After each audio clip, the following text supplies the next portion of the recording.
Météo numérologique du 4 mai 2026. Donc, nous sommes une journée 4 qui est aussi une journée 9. En fin de compte, 4 et 5 nous donnent 9.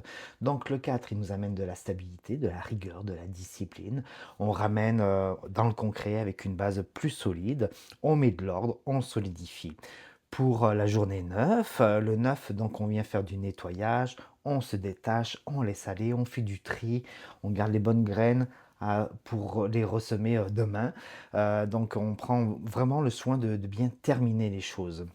Donc c'est une journée pour faire du ménage concret, intérieur. On s'organise, on trie, on finalise ce qu'on a finalisé aussi aujourd'hui, on met de l'ordre et on laisse partir ce qui n'a plus de place. Puis s'il y a des choses justement qui veulent partir comme ça, qu'on n'y résiste pas, qu'on les laisse aller. Si vous êtes en année 1, vous êtes dans une journée 10-1, donc le renouveau, vous allez mettre une impulsion pour lancer des choses, ça va aller vite, mais pensez aussi à faire ce nettoyage-là en même temps dans tout ce que vous lancez, de semer vraiment les bonnes graines. Si vous êtes en année 2, vous êtes dans une journée 11, donc plus relationnel, l'intuition amplifiée, on ressent avec une structure, une relation. Donc, qu'est-ce que mon ressenti me dit vraiment dans mes relations? On peut se poser cette question.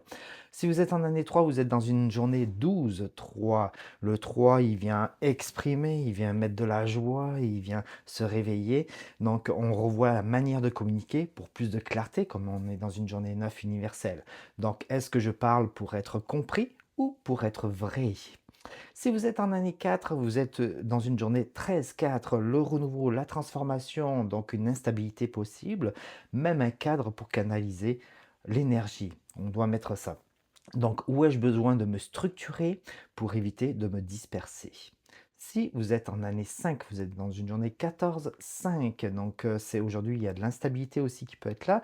Mettre un cadre pour bien canaliser l'énergie, on tempère. Donc, où ai-je besoin de me structurer pour éviter de me disperser? Si vous êtes en année 6, vous êtes dans une journée 15-6, donc là vous êtes vraiment en lien avec l'énergie du mois de mai.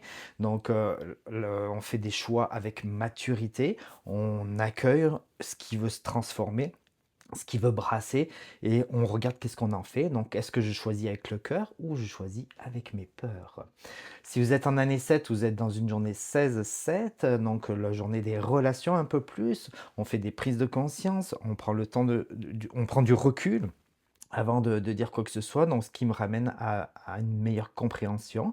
Donc, qu'est-ce que cette situation est en train de m'apprendre? On peut regarder. Si vous êtes en année 8, vous êtes dans une journée 17-8, donc l'inspiration, vous manifestez, on finalise quelque chose, peut-être aussi en même temps pour la manifester complètement. Donc, qu'est-ce que je peux compléter aujourd'hui pour avancer plus solide?